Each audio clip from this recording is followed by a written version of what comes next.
Tasmanian boaters are fortunate that in most areas around the state, there's no need to have to worry about contending with a bar crossing to access the sea.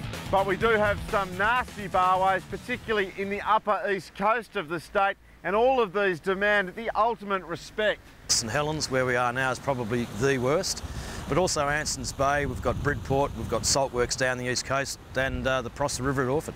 Every summer we see a few boats go over on the bar, whether it's St Helens, Anson's Bay, Marion Narrows, somewhere like that. There's always seems to be incidents on barways. So as a result, MAST asks people to seek local knowledge, assess the situation before they go out and really get some idea of what they're doing before they go across. The bar with the worst reputation and which has claimed the most victims is St Helens. I was heading out nice and early in the morning, you know, planning on a good day out wide. And as we come through here, we always pick our channel through the barway, have a look at the waves. Yep, that's our spot, line it up and go through. On this day, what we call a green wave, a wave with no air bubbles in it, all water. Too heavy, smashed the window out and pulled the boat with water and over the batteries. Motors were dead, so were we.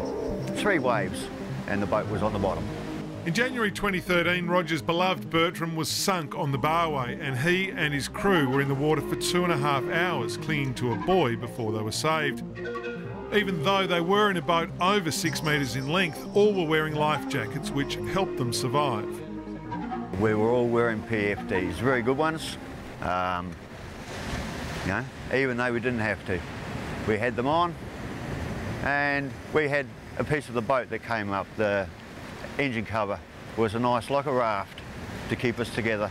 Certainly if you're on deck on any size boat, 6 metres under, 6 metres or over, wear a life jacket in any barway crossing, whether it's calm or there's a bit on. The number one tip for crossing a bar is to seek local knowledge before attempting it. I think what you've got to bear in mind if you want to cross the barway is have a good look at the conditions. If you have a look at the conditions and you can't make up your mind immediately whether you should go or not, well, you should go home. That's basically it, and it's not worth going if you stop and think about it. Once you've decided it's safe to cross the bar, take your time and pick your moment. Before you proceed across the barway, just step back a minute, have a look at the situation, have a look at the waves coming through, and if you're really not confident, just don't go over. Once you've assessed the situation and you think it's okay, proceed out the barway, don't turn around halfway out, don't fly over the bar at 100 miles an hour, but make sure you're pointing your boat into the waves. That's the design, that's what a boat does, it throws the waves away, but certainly if you're not certain to go out, just don't go. Your local volunteer Coast Guard or the MAST website has more details about crossing barways in Tasmania.